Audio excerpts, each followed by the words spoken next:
Hi guys, welcome back. I'm going to be reading 3 of the most popular books of the year so far. Hello? Hello? Can anybody hear my voice? Anybody out there?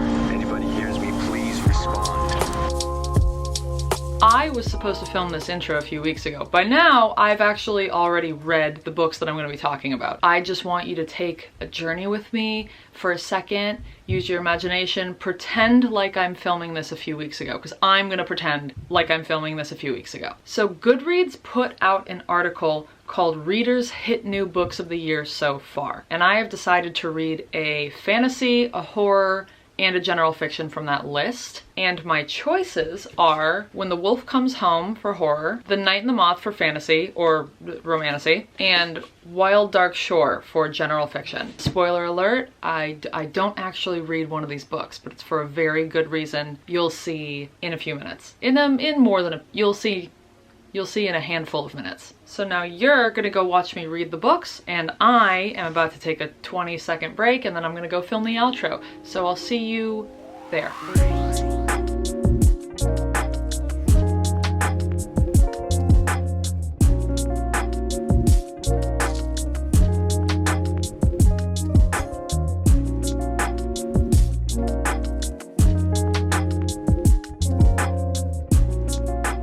Okay, I was supposed to update you earlier than this, but I have just been flying through this book at like an unusual speed for me. I have read about 200 pages of When the Wolf Comes Home so far, exactly 200 pages, and it's gonna be difficult to give you a proper update for reasons I'll get into in a second. But first of all, the plot. We are following Jess, who is a classic LA resident in that she is a part-time actor and full-time late-night diner employee. In the first few pages, she's at this diner, working the graveyard shift, hating her life, cleaning up the bathroom after a sick guy blew it up. Emetophobia warning for all my fellow emetophobics out there. While she's cleaning it, she gets jabbed by a hypodermic needle used for drugs, and she spirals so hard about whether it's infected her with something that she just ceases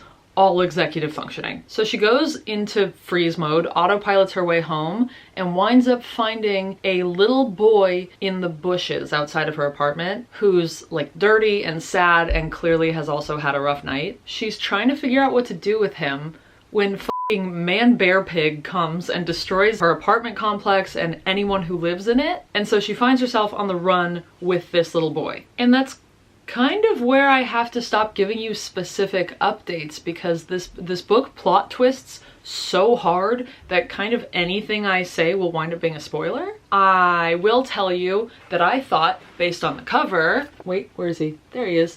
I thought that this was just gonna be like a classic werewolf book, and it's not. It's not that. I made a prediction on page like 35 that I also can't tell you, but I will say that I was like 50% correct and 50% like so incorrect. It's insane. Let's see what else. I know I compare a lot of books to Annihilation. I talk about Annihilation a lot, I guess, but this one does have a very specific Annihilation trait to it, but it's also absolutely nothing like Annihilation. So don't listen to me. It just has this one thing that is Annihilation-y, but it's nothing like the book. So just ignore me. So I am 200 pages down now with like 80 to go, but unfortunately right now I need to pack up and leave on my monthly 18-hour drive down south. So I'm gonna have to pause the reading,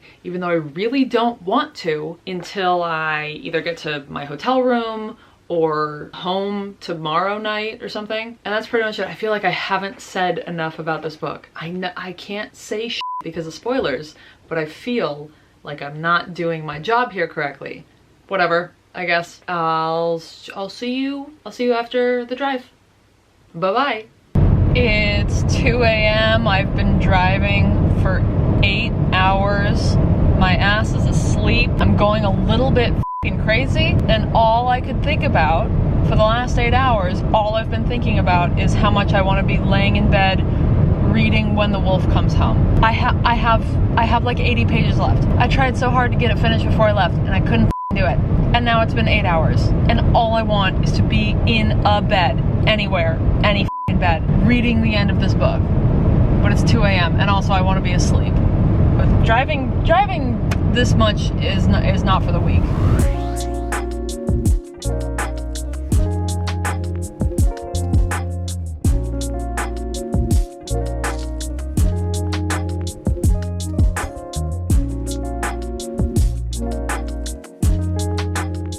Hi, I made it to LA, so you're gonna have to excuse my face. This is what I look like after 18 hours of driving. I look half dead. I feel half dead. My brain is mush, and I still can't feel my ass. But we're fine. We're fine. I'm here. I digress. I finished Where the Wolf Comes Home. I actually finished it earlier today. So I got to my hotel room last night, or this morning technically, at 3:30 a.m. But I was so desperate to keep going with this book that I read. At 4 a.m. I read more because I kept wanting to go in this book, which should tell you something, hopefully. Is that a fly? Hello? And maybe this will tell you something too. I didn't get to finish it last night because I passed out. I was too tired. This morning, when I checked out of the hotel, I sat my ass in my car in the hotel parking lot and I did not leave. I couldn't leave until I finished the book in its totality. And I did it. I got through those last 80 pages and oh my God. Once again, I can't say a whole lot because of that twist in the beginning of the book. I can't really talk a whole lot about specifics in this book. But what I will say is that there is one extremely up scene within the last 80. Well, there's 2 or 3 up scenes, but there's one that hit me harder than the others, and it had to do with like a supporting character.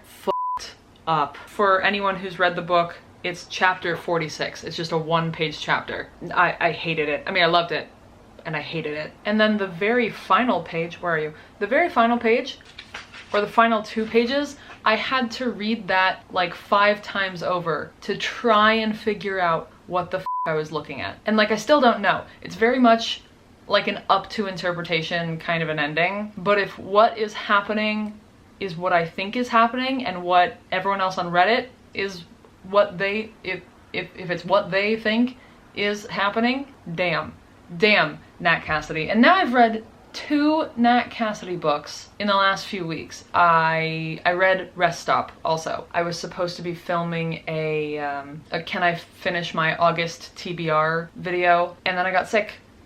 And, you know, c'est la vie. But Nat Cassidy, I'm so sorry I was unfamiliar with your game. So I'm really excited to read more from him. I'm gonna order Mary. There's nestlings also. I'm gonna order Mary as soon as I find one on Pango for, you know, a few dollars. Oh no, my battery's dying. Okay, I'm gonna hurry. This book, without going into details because I can't, it's about family trauma, generational trauma, what you have to take from your parents and what you can leave behind. Whether or not you can take only the good pieces of your parents, if you can pick and choose, or if the things that you inherit are even up to you at all. At least that is what I got from it. I am giving this a 4.5.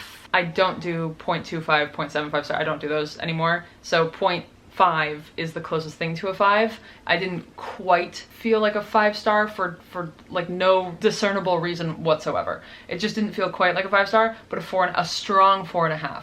This was a deeply what the f kind of book, and I had a great time, and I flew through it. I'm a slow reader. I'm a pretty slow reader, but for some reason with this book I was flying through it, and I don't know what it is about Nat Cassidy's writing that allows me to fly through it when I'm a slow piece of shit usually. I suggest, if you like horror, go and read When the Wolf Comes Home before anything is spoiled for you.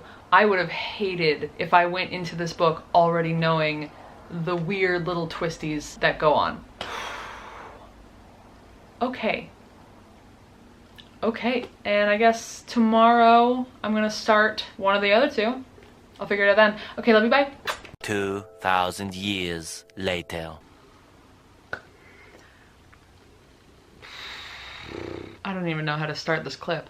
I'm guessing I just put the little SpongeBob a few days later insert before this.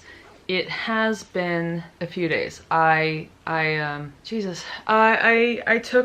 to take the last few days off from reading, from filming, from doing anything. My grandma passed away this week. It wasn't unexpected. It wasn't out of the blue. She unfortunately was in end stage dementia, so it was very much something that we knew was coming, but it hit me like a f***ing freight train. I'm not going to talk about it. I don't want to go into detail about anything. I just had to take a few days off to sit with it, and that's what felt good at first. And then the past day or two, I have gotten to the point where I really feel like I need distractions from it. So I started reading, and honestly at this point distraction feels good and distraction feels like what's best. So I am coming back to the vlog. I may no longer be reading Wild Dark Shore as a third book in this because I have heard that it's about family stuff, and I don't think I'm in the position to be reading a sad crying type of book about family stuff right now. So who knows, this vlog might wind up just being when the wolf comes home and The Night and the Moth. We'll see how I feel a few days from now, I guess. But before I go into the book that I'm reading right now, I just want to show you a photo of me and my grandma from when I was a little kid. This is the only thing I want to say about this. I don't want to go into details. She was my very best friend for the first 14 years of my life. I was with her every single day. She lived with me. She was a wonderful, lovely person, and I can't talk too much more about it. But just look at her for a second. Just look at her, and now we can move on. So if you will help me distract myself by accepting the rest of this reading vlog, I would be very much appreciative. So I started reading.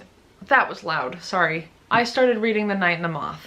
I'm only about 55 pages in, but I do really like it so far. I can see that Rachel Gillig has gotten stronger in her writing since the One Dark Window duology. If you don't know what this is about, we are following a woman who has a real name, but she doesn't use it anymore. She uses the name Six because she's one of 6 women who live in this church type area, kind of a monastery type thing, where she works as a diviner, which basically means that people come from all over to their little church area to be told things about their future or whether the gods favor them. It's kind of up for interpretation so far by page 55. But Six and her other 5 little sisters in this place, 1, 2, 3, 4, and 5, they are diviners, and so they are drowned every day. They go through this drowning process through which they have these dreams where the 6 gods, 5 of the gods talk to them. 5 out of 6 of these gods talk to them and tell them things about the person who has come to learn about their future or figure out if the gods like them or not. I'm not telling this very well.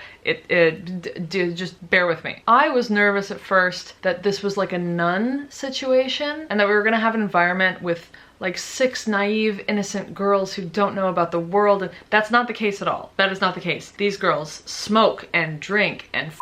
These are not nuns. These are not abstinent girls. These are not teetotalers. They have fun and they know about worldly vices. My worry for these girls, and I know that this is not going to come up at all because it's not something that would come up in a fantasy book, but if you are to, in order to drown and then have their dreams and tell the future or whatever it is they're doing, they need to ingest the blood. They need to drink some blood from these people who come and visit them. What if that person has hepatitis? What if this visitor has hepatitis and then you drink?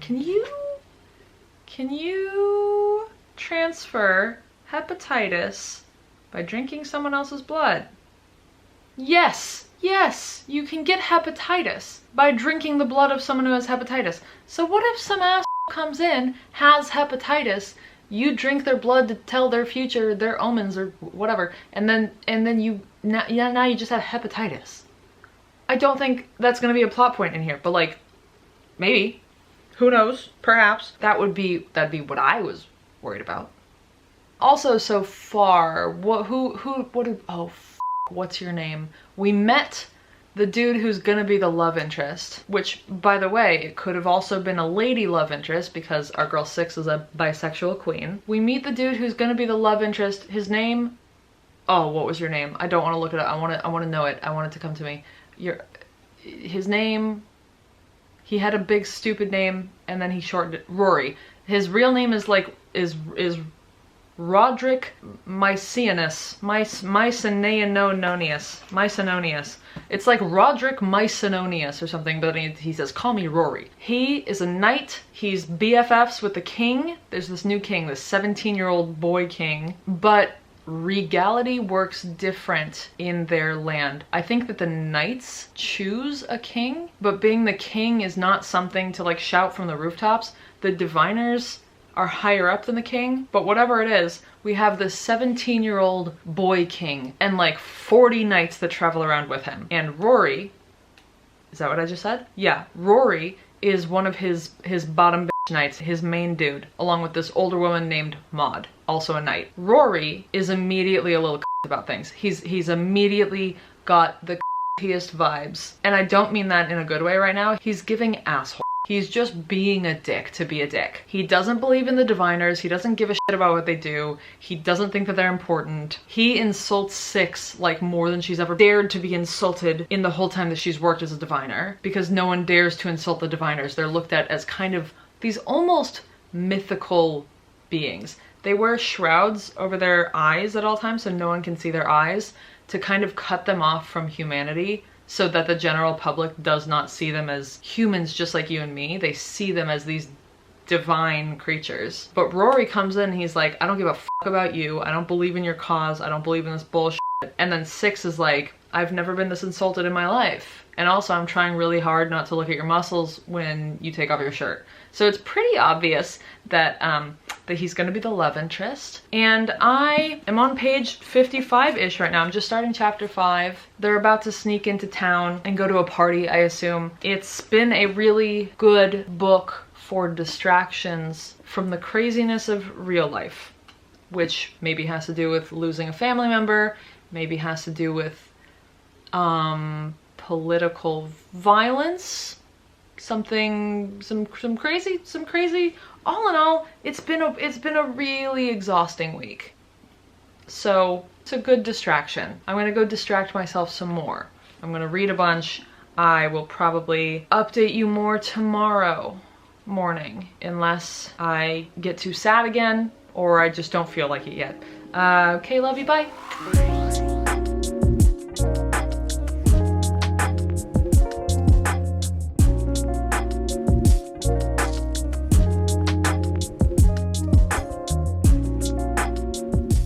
Hi guys, I am reporting to you live from 2 a.m. a few days later. I hope you don't mind. I'm gonna read off from notes because it hurts to think sometimes. And I am wearing the same sweatshirt because it hurts to try and think about getting dressed this week.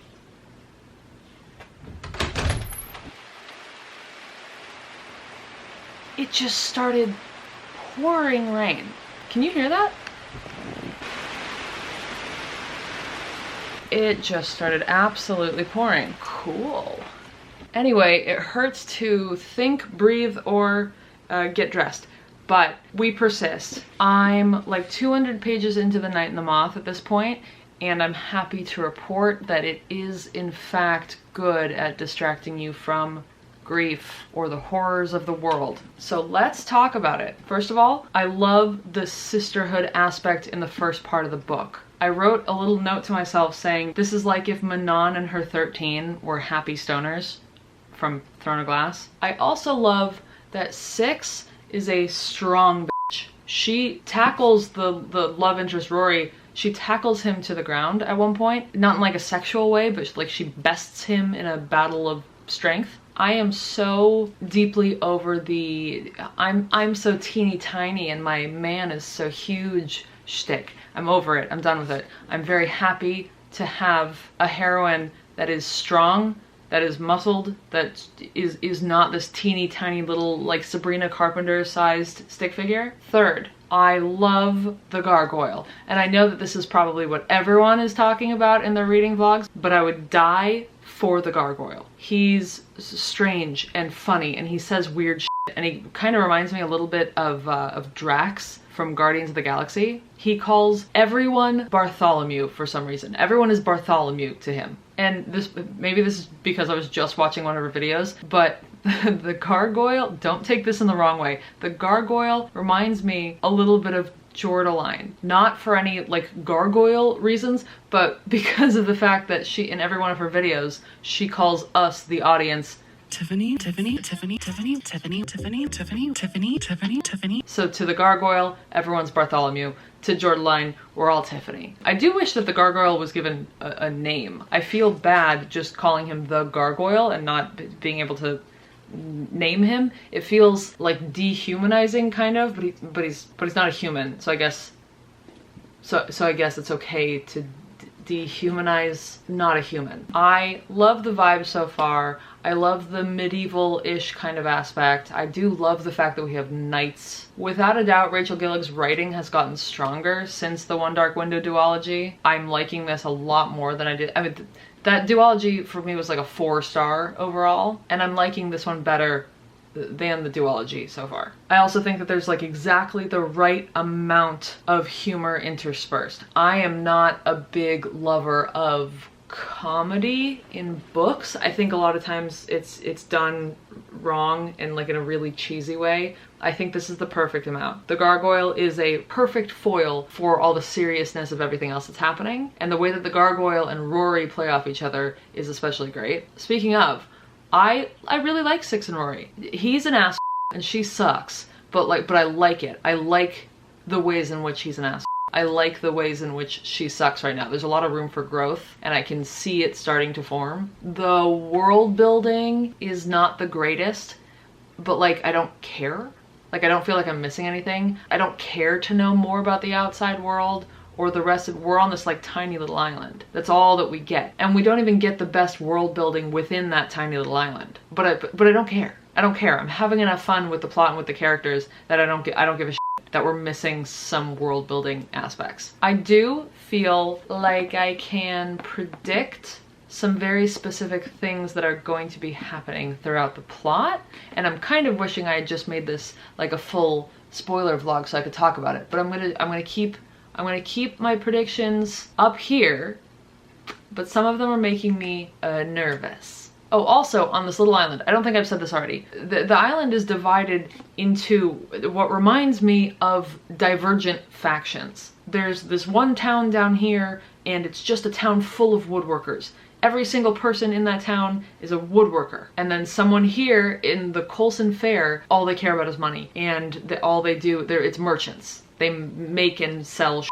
There's one place in the middle that's like for scholars and for book people, and it's called this, oh, I looked up how it's pronounced. It's spelled like this, but it's pronounced shocked. And apparently it means 7 in Celtic, I think. It's pronounced shocked. So the shocked, that's just erudite. That's erudite from Divergent. It's just like a whole town full of mean nerds. So now we're at page 200, and we're pretty well on our way in this quest to find our missing diviners and the gods, the omens. So that's where I've left off right now. Overall, according to me personally, this book is about 2 main things, and that is how organized religion is a scam and how shitty it is to have a parent with undiagnosed borderline personality disorder.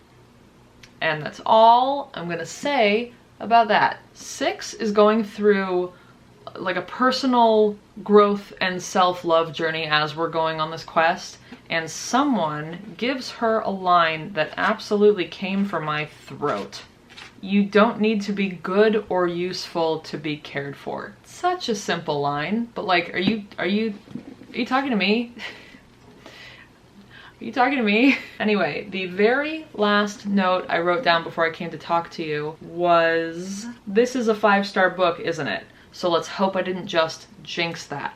Tomorrow morning, or this morning, I guess, later this morning, I am leaving to spend a few nights with my mom. My grandma who passed away, it was her mother. So we are going to take a few days, just the two of us, talking and being together and trying to figure out what healing looks like for us. And I'm only going to be reading while I'm there if that's something that she feels like doing. So I will see you on the other side whenever I've read more of this book, if not all of it.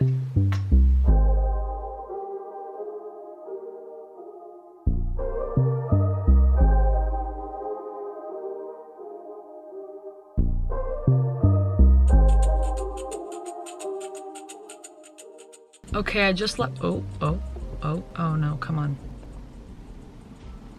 Okay, you are perched so precariously in my car right now, so I hope we don't fall. I just left the house that I've been at with my mom. I almost finished the book last night. All I have left is the final 2 chapters. But just like when the wolf comes home, I can't leave this spot until I finish the book. So I'm in a 7-Eleven parking lot right now, and I'm gonna read the last 2 chapters before I can drive back home. But first, we just got a banger of a plot twist, one that I actually didn't see coming and I wasn't thinking about at all. It got like a little exposition dumpy, but I'm fine with it. I'm looking past it. I don't care. I love this book.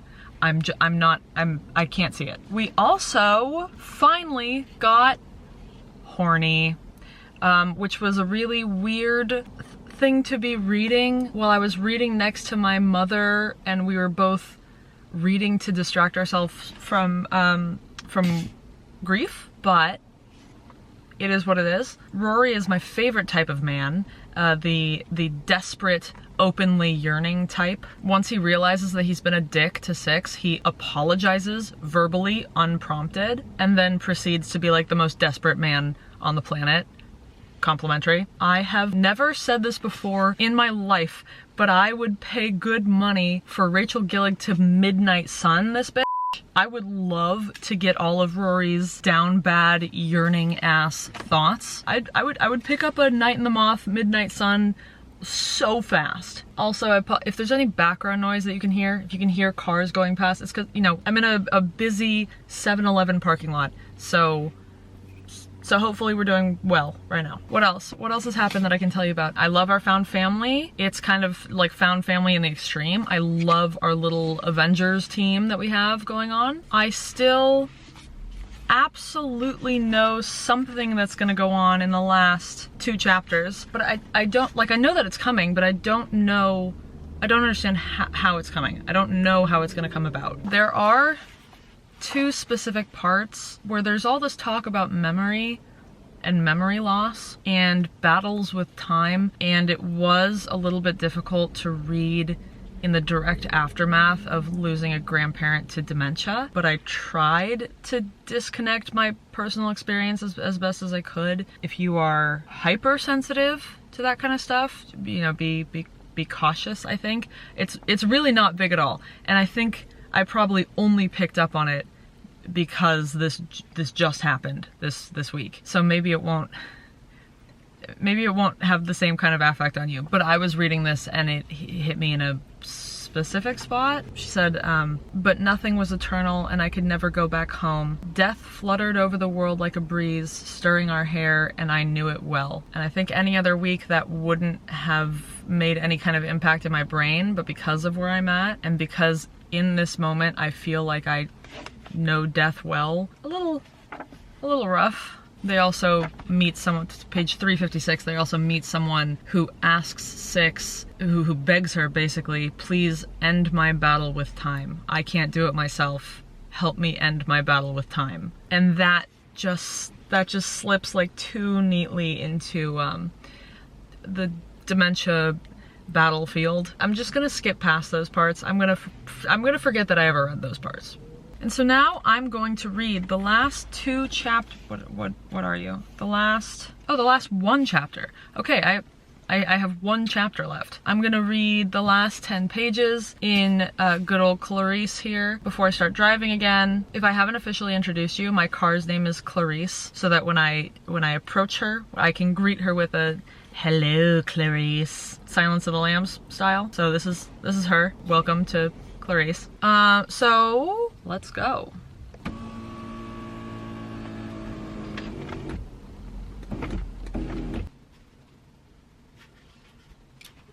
I'm trying so hard not to read forward that I'm covering up the book with my hand as I go so I don't cheat.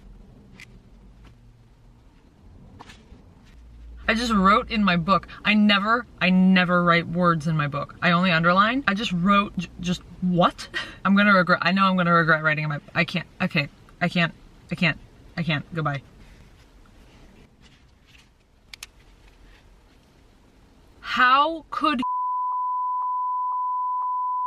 how could like, I understand, I mean, how could, but like, how could is his literally, how the fuck do that to, oh my god, I mean, I knew that was coming, but not that. Well, I need book 2 immediately. Wait, when does book 2 come out? Book 2 doesn't come out for another year? Interesting. Okay. I'll give you, you know what? Oh, okay, my camera's mad too. I'm gonna gather my thoughts. Okay, I gathered my thoughts. That was a 5. It was a 5. It's a 5. It was a 5. I can't really, oh, hello, focus, me. Hello, hi. It was a 5. Yeah, I can't really get around it. It was a 5. Like, eons better. Not that One Dark Window and the other one were bad, but like so much better. And I cared more about the characters. It was a 5. Now I can leave this this 7-Eleven parking lot. I will talk to you later, I guess. I'm gonna go think. Okay, apparently I'm not leaving yet. I'm in this parking lot. I'm on the side. I'm blocked in on all sides. And a car has parked directly behind me. That's not a parking spot. I can't leave. I need to get there. There's a trash can. There's nothing that I can't f***ing leave. Am I stuck here? What do I do? Okay, welcome back. I hope you enjoyed your time here today. So obviously I did not read Wild Dark Shore for good reason. I had multiple people warn me not to read it while in any of the stages of grief. So that'll be going back on the shelves. I did read The Night and the Moth and When the Wolf Comes Home. This was a very successful reading vlog. I got a 5-star and I got a 4.5 star. I already ordered and received another one of Nat Cassidy's books. I got, which one? Mary. I got Mary. Hopefully I'll get to it in October. Very excited about that. The Night and the Moth, like I said, I like it better than the One Dark Window duology. I cannot wait for the second book to come out. That's all for today, folks. Thank you for bearing with me as I've been a little bit absent. I have been sick again. I have lost a grandparent. I've also been working. I've had a lot of actual work that makes me actual money. So there's a lot of things going on behind the scenes. Rest assured, going into the fall, I'll be uploading more. There will be more free time. There will be hopefully less sickness and death. So, oh God, no, knock on wood. Oh my God, I'm gonna go before I say anything else that I regret. Thank you so much for being here. If you can hear me, if you can read the subtitles, I love you. I hope you have an amazing weekend and week and month and year. And I'll see you soon. Sooner than you think, maybe. Okay, bye. Since One Dark Window and Twisted.